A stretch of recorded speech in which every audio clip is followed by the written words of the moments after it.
On the 8th of October 2005, in northern Pakistan, in the capital city of Islamabad, a massive earthquake rips through the Margala Towers located in one of the city's wealthiest areas. Inside, all hell breaks loose.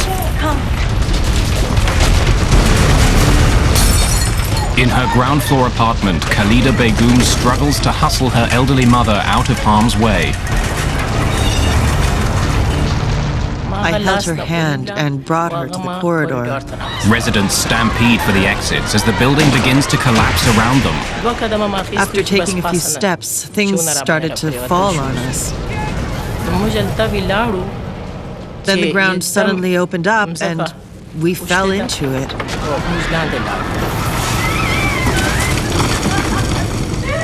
One floor above, May Amin and her family are desperately trying to escape.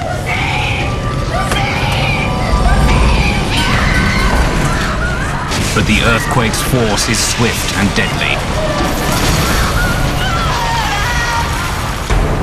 In less than a minute, the seismic monster wipes out 3 of the Margala Towers. The residents who can't escape in time are instantly entombed.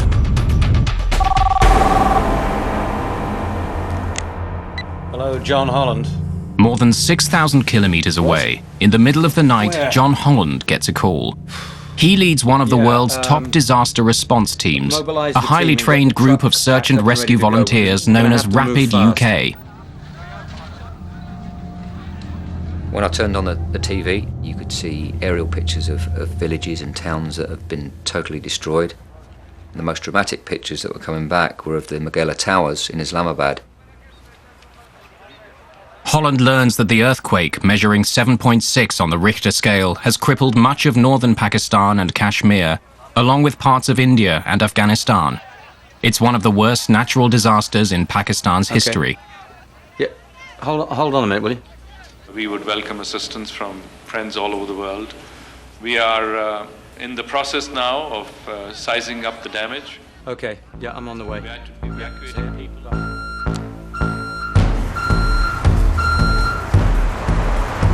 Nearly 1,200 kilograms of specialized equipment is loaded for the mission. Everything from stretchers and rescue packs to high-tech searching devices like thermal imagers and vibraphones.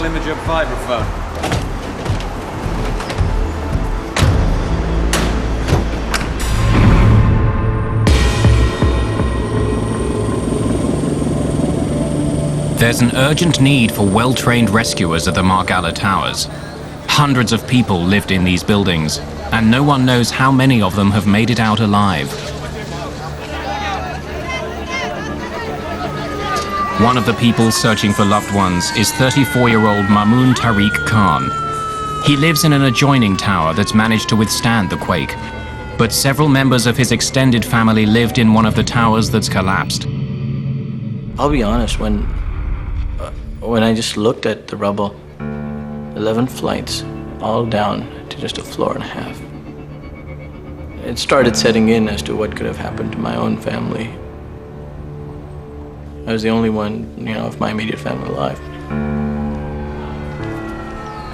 As Mamoon searches for 4 generations of his family, he recalls happier times spent with them. Mamoon's sister and her young son were inside one of the collapsed towers. Also missing are his 76-year-old grandmother and his 56-year-old mother, Khalida. Next time, why not bring the refrigerator? It's easier to carry.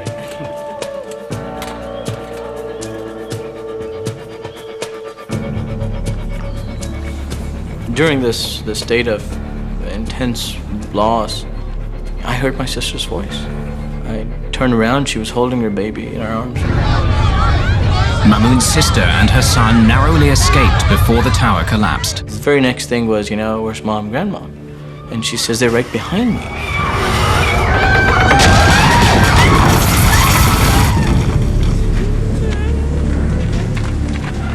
Mamoon and the others gathered at the site try to stay positive, but in the face of such destruction, it's hard to keep the faith.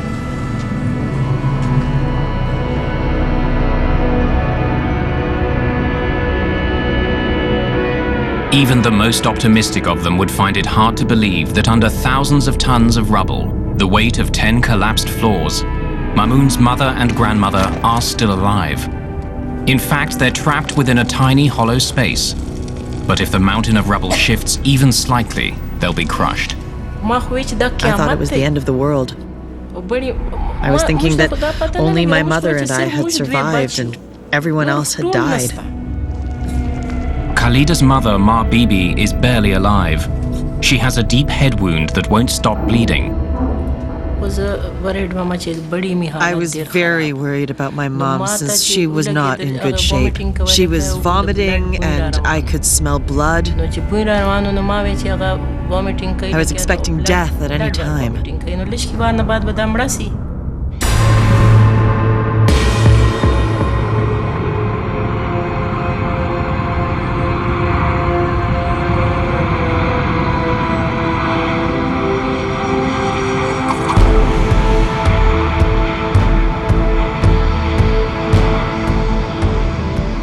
John Holland and his disaster response team arrive in Pakistan. We were met at the airport by the British Embassy, Pakistan government officials, the military, the police, and because we were the first international rescue team there, everybody wanted us.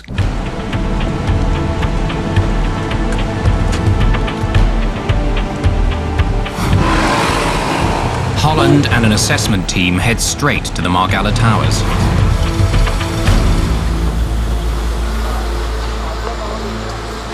They evaluate the damage, while other Rapid UK members load equipment back at the airport.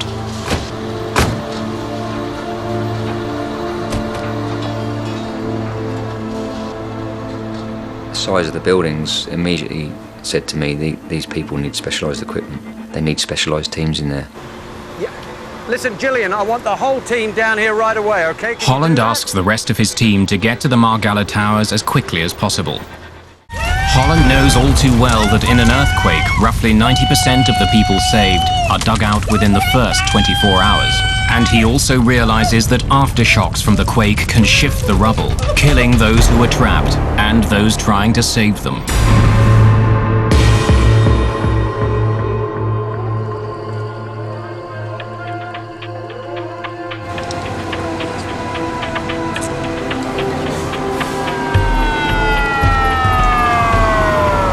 The rest of the Rapid UK team arrives and springs into action. Some of them set up a base camp and communications centre, while another group immediately starts to search. Anthony, can you put it near the generator, I think? One of the members is Gillian Dacey, the team's medic. Like all Rapid UK members, she's specially trained. And that includes basic search, basic rescue, working at height, logistics, security, base camp issues, communications. The mission has been meticulously planned. Nothing has been left to chance, and the camp is fully equipped. At the heart of the operation is a state-of-the-art communications hub. Check. Can you read John over? Satellite phones as part of the communications equipment, along with computers, broadband internet access, and we've got our own radio communications on site as well, in between team members and the base camp. The team gears up to start searching the surface of the rubble. I hear you loud and clear. Proceed to site for surface search. Over. Roger, over and out. Come on, we're up, everybody. Let's go. They have enough provisions at the camp for a 10-day mission. But under the rubble, time is running out. Khalida listens helplessly as her mother groans and grows weaker by the hour. Stop the bleeding, Ami. I was happy that I was with my mom. It was good that she was with me. I was trying my best to comfort her. I knew that we couldn't get out without the help of God.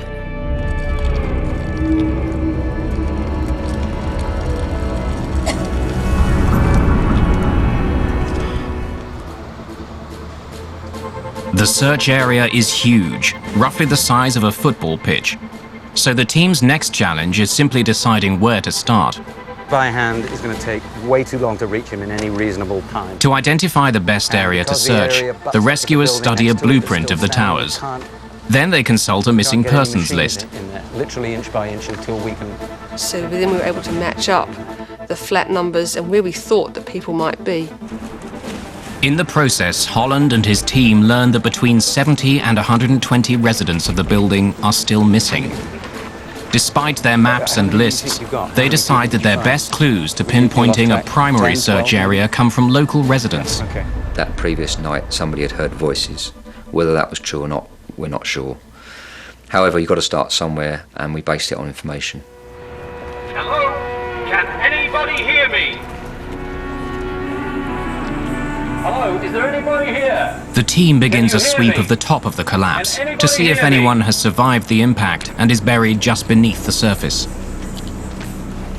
Okay, be careful, move slowly. Hello, can anybody hear me? When you carry out calling and listening search, you're not necessarily looking for people just underneath the surface. They could be a few meters down, basically within listening distance. Is anybody there?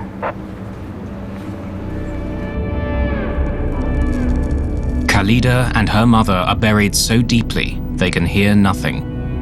It was very scary. We were so buried that we couldn't hear anyone from the outside, and no one from the outside could hear us. But on the surface, there's a breakthrough. Okay, everybody over here. Do you have any injuries? After just 45 minutes, the rescuers find their first survivor. Right, what is your name? We had actually located a 14-year-old male who could be heard below the rubble. Great, okay. The boy has a leg injury but is otherwise unharmed. We need stretchers, crowbars, hammers. Already the team has living proof that its efforts are paying off. Well done. Yeah, the feeling of finding a survivor so quickly after arriving on scene, you think, wow, that is just the most fantastic thing. That's good, guys. Very slowly. Just 15 minutes later, they hear another voice. John, I think we've got a voice here. What? Okay. This time it's a woman. Coming over, Julian.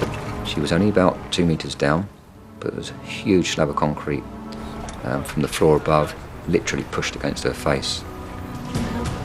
All these people have been standing on her, on top of her, and she was very seriously trapped, very seriously injured.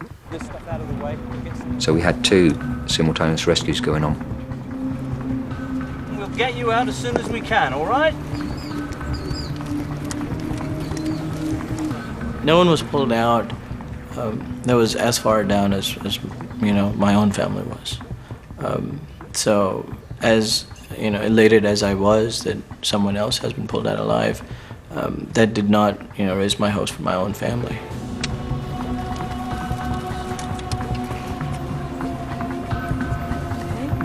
The first thing we did was to try and clear the dust away from her face. So she'd been covered in this sort of really suffocating type of dust for a day and a half. Relax, stay calm. All available first.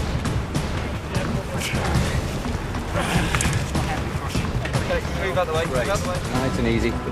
In less than an hour, they pull the teenaged boy from the rubble.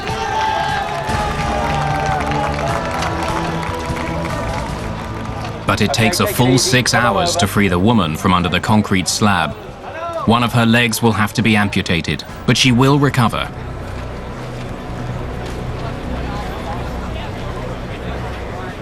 For the Rapid UK team, it's a very good start. Everybody's had a break. We can...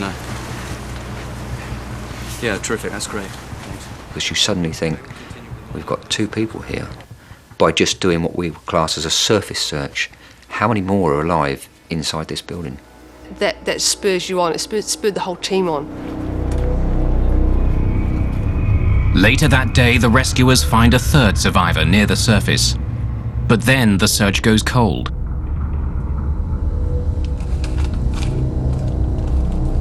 I was remembering those moments just before the earthquake, and I was thinking what a good moment it was.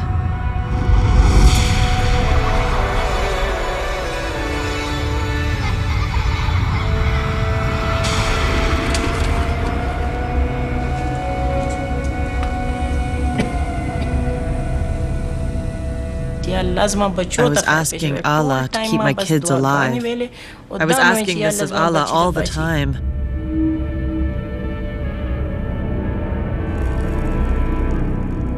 For the moment, Khalida's mother has stabilized and stopped vomiting blood.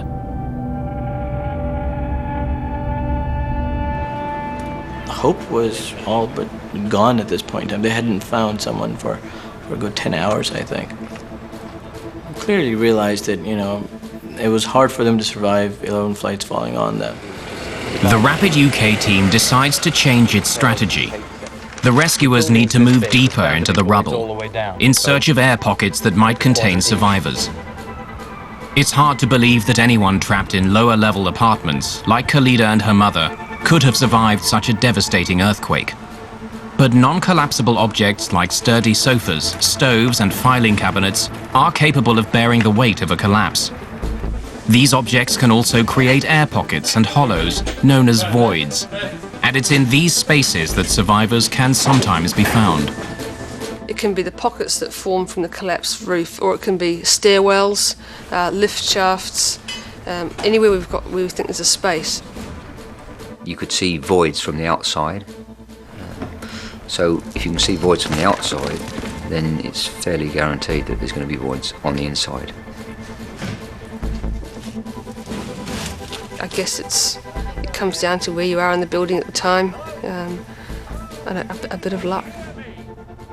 If you happen to be standing in the place that's going to form a void when the building collapses, I mean that's fantastic. But if you're trapped in an area, if you're trapped under a beam, then yeah, there's no chance. Right. To hear survivors in the deepest voids, rescuers need special listening equipment. Okay, let's get the probes down, boys. Ready?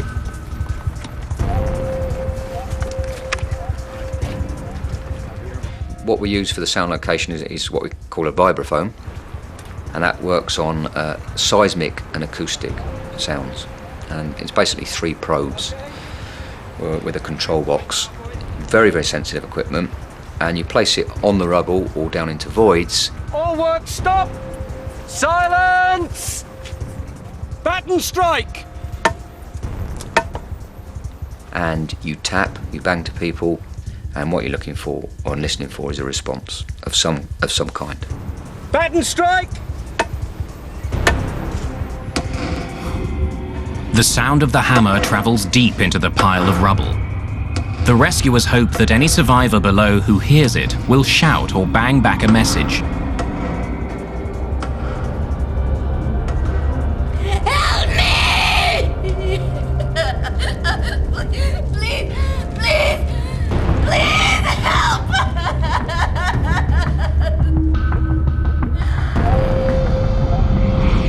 From the depths of the disaster site, a human voice rises to the surface.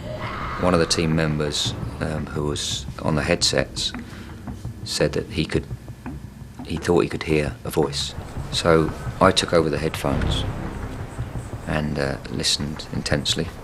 We banged, we called.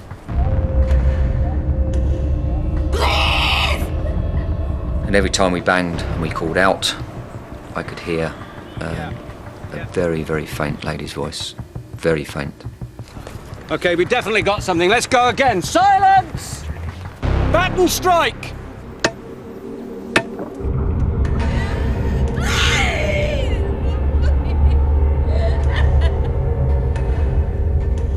She was very deeply buried, and she sounded very, very desperate.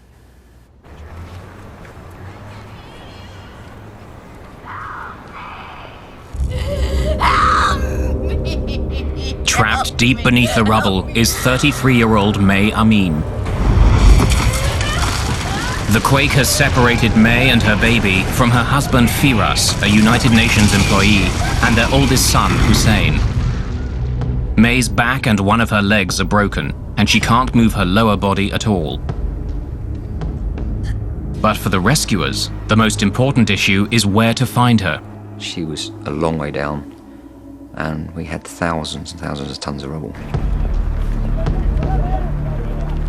I mean, the first thing that really went through my mind, to be honest, was how the hell are we going to get to her?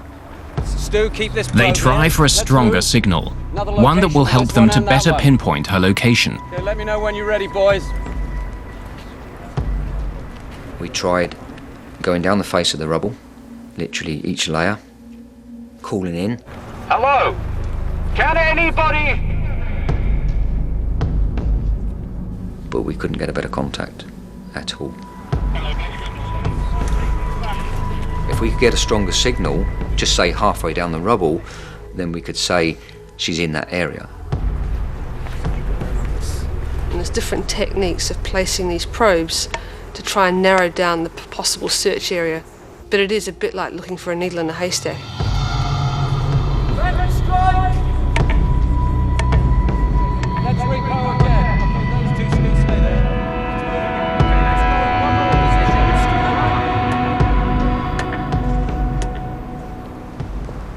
They can't get a stronger signal, and then suddenly the signal disappears altogether. Nothing.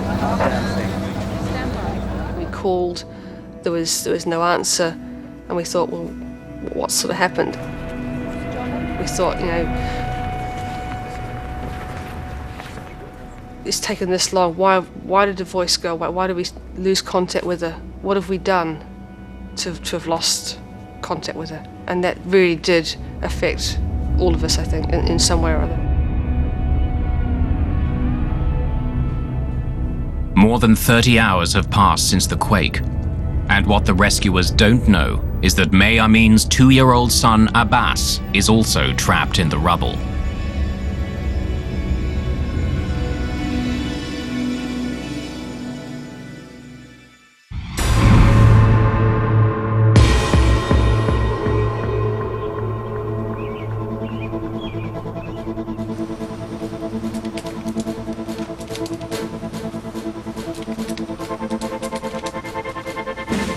Another rescue team brings in dogs, specially trained to find earthquake survivors. But because the bodies are buried so deeply, the dogs are unable to pick up a scent. Yes, that's it. It's perfect. It's working. Lower away. The Rapid UK team now turns to another high-tech search tool.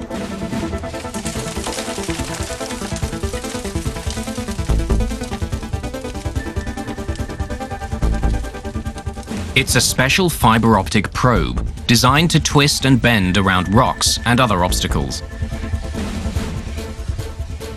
Fiber optic probe is known as a snake eye. It's a camera basically on a cable and a pole, and it gives you an image of basically what you can see. It's in colour, has its own light source, and you have a control box which basically shows the image, whatever it's looking at. That's it. Over But there, still, that's there are great. no signs of life. Good, good. The team then begins to search for invisible clues, using an instrument able to detect the carbon dioxide signature of human breath. It's basically a probe with a control box, an analyzer, and you're pushing the probe into voids areas again, and you're looking for CO2 emissions from the exhaled breath of a person that's still alive. But once more, the rescuers come up empty. John Holland and the others continue to be haunted by the sound of May Amin's voice, reaching out from deep under the earth. There was no point whatsoever that I thought about stopping the search for her. Because in my mind, she was alive.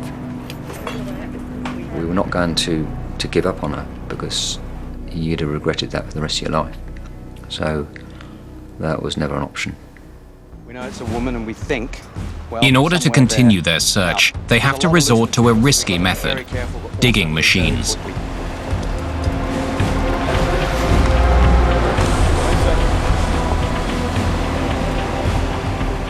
We took a look at the map of the building, and we made an educated guess of where would be the most appropriate place to start digging in.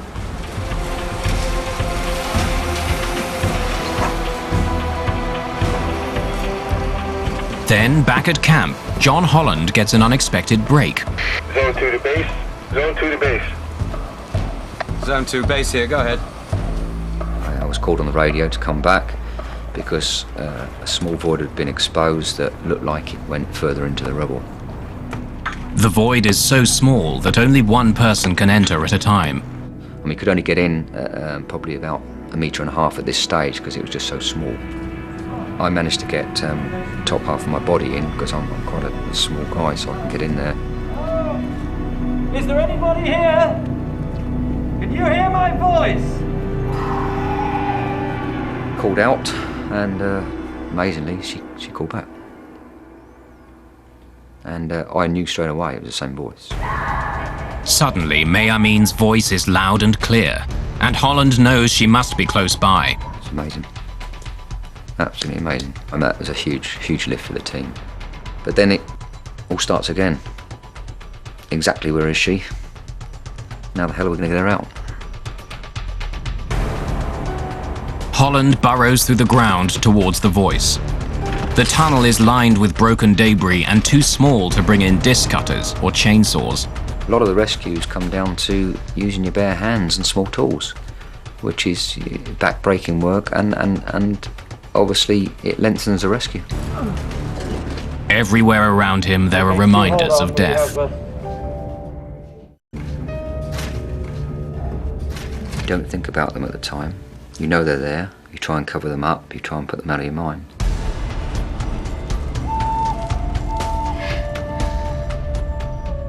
We knew that this is day 3, well into day 3, and this person's going to be very, very weak.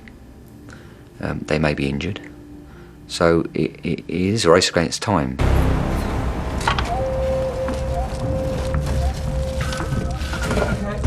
Moving anything in or out of the tunnel requires slow and laborious teamwork.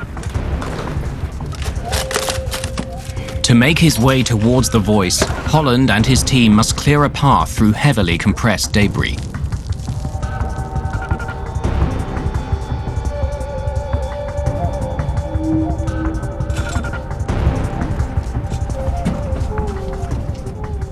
Holland manages to move 3 meters into the tunnel. Can anybody hear me? I can hear you. My name is May. May Amin. Please. It's important that he reconnects with May. After passing out and regaining consciousness, she must fight to stay alive.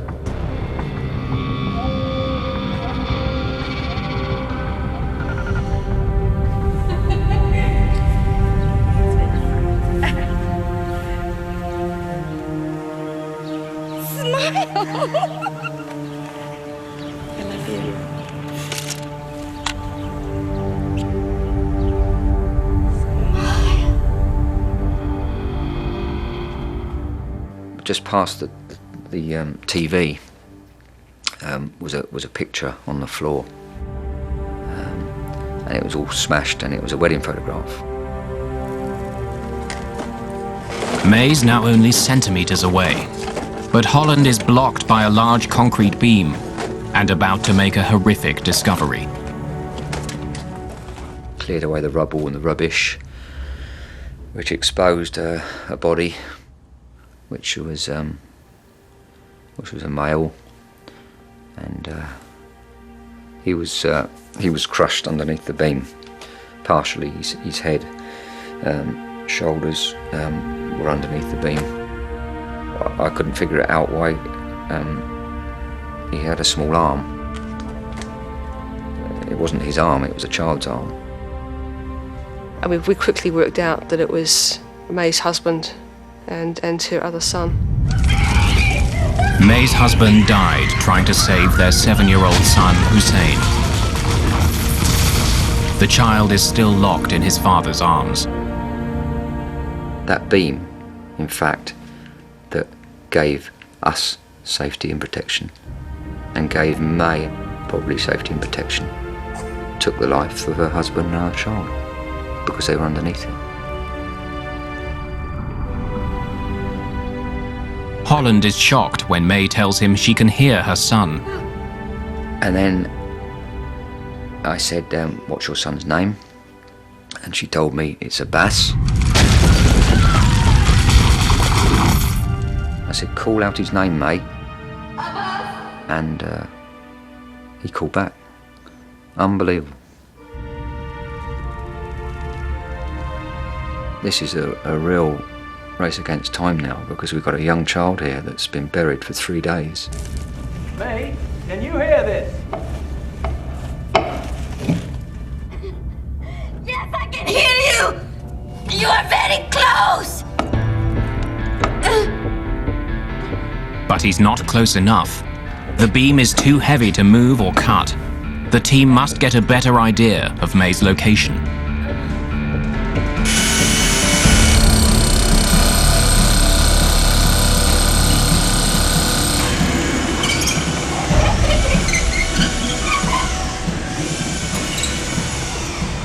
May, can you see the light? I can see you! The rescuers need to come up with a different plan. After withdrawing from the void, I spoke to other team members, and we had to basically find a way in on the other side of this beam. 12 meters away and buried even deeper in the rubble, Khalida and her mother are still holding on, but only just. I was asking God that if my children had survived, then to save me too. But if, God forbid, my children were dead, then not to let me get out alive. Let me die too. Rapid UK begins to dig a new tunnel to get to May Amin. This one even tighter than the last.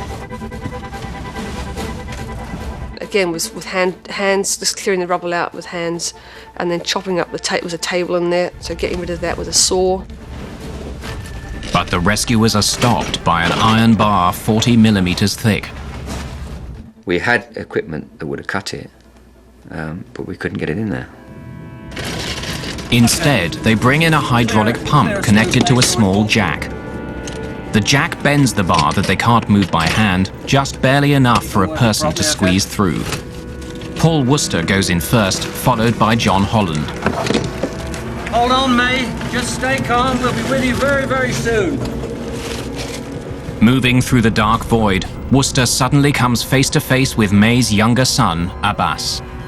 Once he got that chair away, Abbas came towards him, actually crawled over him. Come on, Abbas.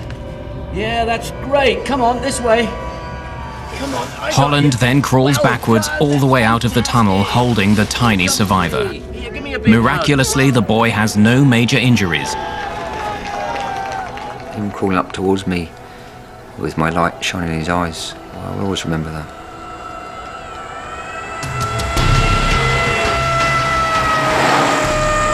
The badly injured May needs urgent medical attention. Initial information that had come out from her was that she had pain in her back and her legs, and that she might have been trapped in some way, which immediately to us was starting to ring alarm bells in terms of medically just how that was going to affect her if we started to move her. Because of May's injuries, Gillian Dacey, the team medic, is sent in. Yes? My name's Gillian. I'm a paramedic. Abbas! Abbas is fine. He's on his way to hospital. He's all right. Took my helmet off, put it on the end of the bed to generally light up the area. Not my legs, but my arms are okay. Dacey reaches May and spots May's dead husband and son just centimeters away. At the time, you just you focus. You've got to focus on the job in hand, and I guess I tried not to think too much about it.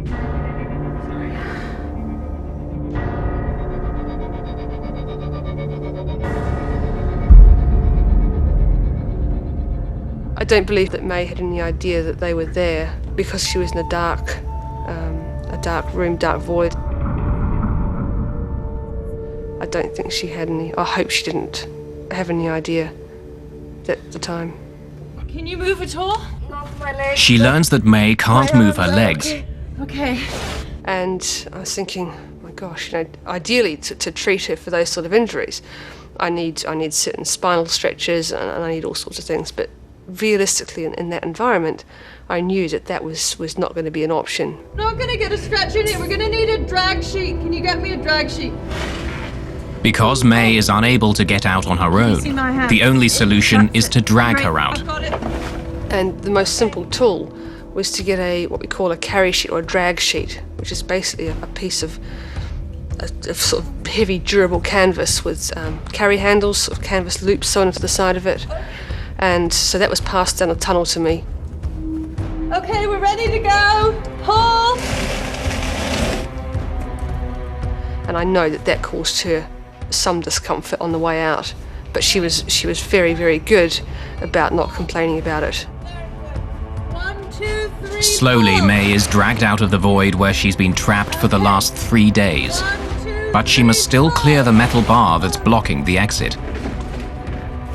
It's difficult for us to get under it, and we're trained to get under those small things, but she was lying there, gripping hold of this canvas carry sheet, and then we're about to pull her through a small 10-inch sort of hole or space to get her out.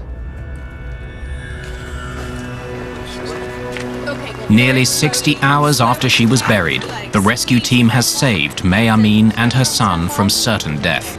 This massive roar and cheering just goes up, and people shouting. It's like, wow, this is amazing. The whole scene had really changed from when I went in. I had no idea of time when I went in, how long I was in there for. And when I came out and stood up, the spotlights were on. It was like being in a theatre, really. And it was a really surreal sort of feeling, and I just burst into tears. People say, that must have been a really exciting experience, or you must have been elated when they come out. No, not really.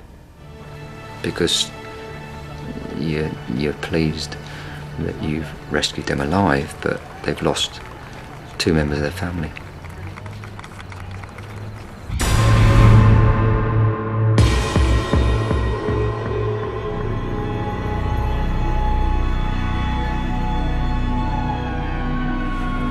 John Holland and the Rapid UK team continue their methodical search of the collapsed Margalla Towers. Zone 2, go ahead. We've got a voice back here, sir. I was back at base camp, and I had a radio message. Can I come to Zone 4? We think we may have something. They hear a voice coming from an area at the very base of the rubble, 10 stories down. The location makes access from the top or sides of the rubble pile impossible.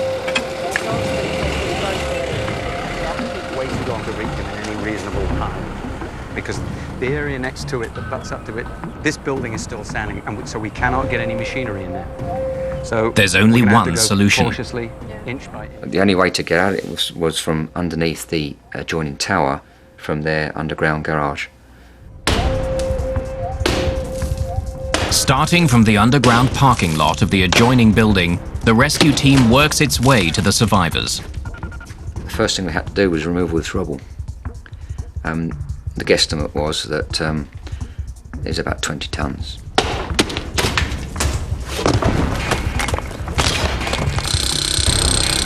Using a concrete breaker in such a confined space is so difficult that rescuers can only work in 20-minute shifts.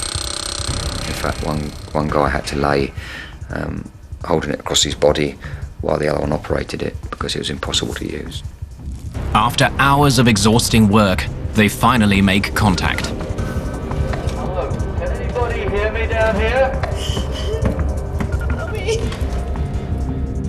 The voice they hear belongs to Khalida. She and her mother are now very close to death.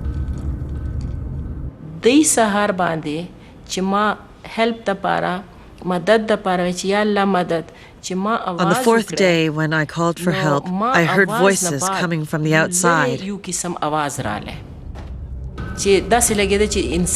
didn't know if it was someone who wanted to help us or someone who was trapped and needed help.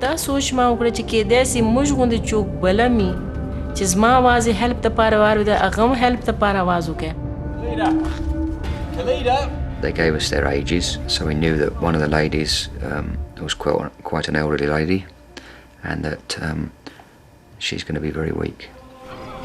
News of the discovery of a survivor ripples through the crowd. We try not to tell people until we're positive we've got someone and that we can get them out, because it builds up hope for people falsely. Do they know their name? Is it a woman? There was a point, 2 days into it, where I'd seen enough dead bodies come out. I had made arrangements for 2 coffins. Over the next 16 hours, more than 20 tons of rubble is moved out by hand. The rescue team works through meters of bars, pipes, and cable, encountering death all along the way.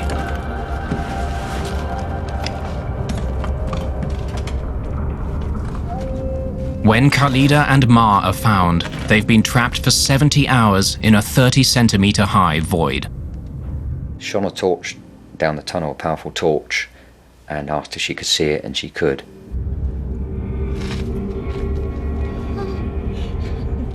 And literally you could just see a part of her with her hand moving.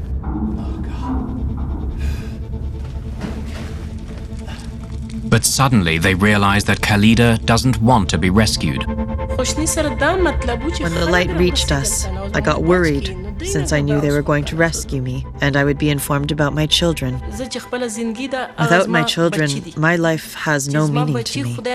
My children are my life. If my children are not alive, I do not want life for myself.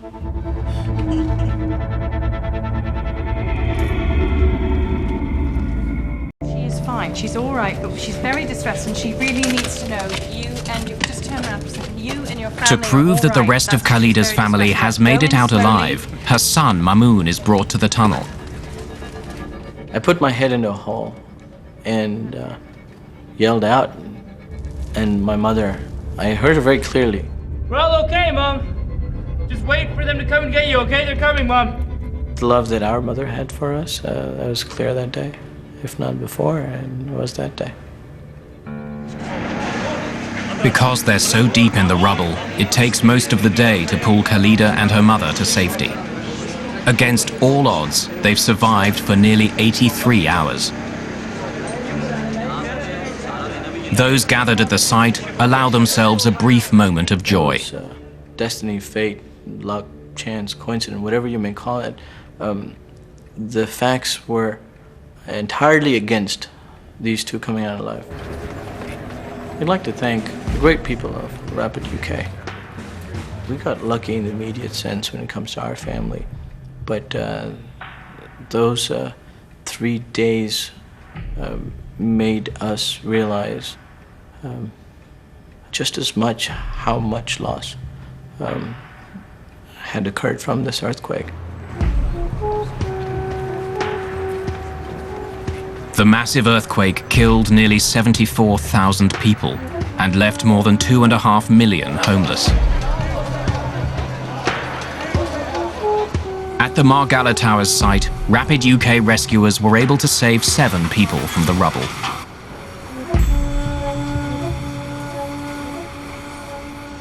To go out and to pull people out of a building where they may not have been able to have much chance of surviving is a huge rewarding. Give us a chance, and if there's people there alive, we'll find them. A lot of credit must go to the local people that helped and supported us as well. The search continued for a week, but no other tenants from these buildings were found alive. Scores of people lost their lives in the Margalla Towers. Now etched in stone are the victims' names, including May Amin's husband and her son. May recovered from her injuries. She currently lives in Iraq, along with her surviving son, Abbas. I reflect on that and I think, okay, they're alive, but she's got to build her life again, and that's not easy when you've lost your husband and one of your children.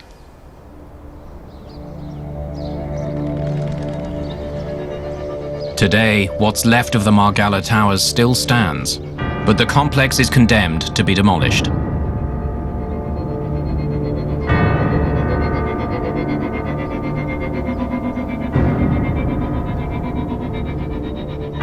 Those who designed and built the Margalla Towers were eventually charged with criminal negligence.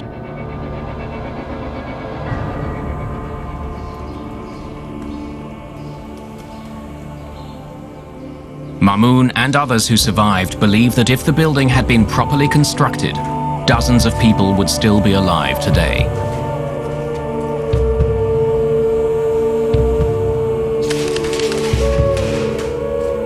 It was a ticking bomb, but we never knew about it until it fell.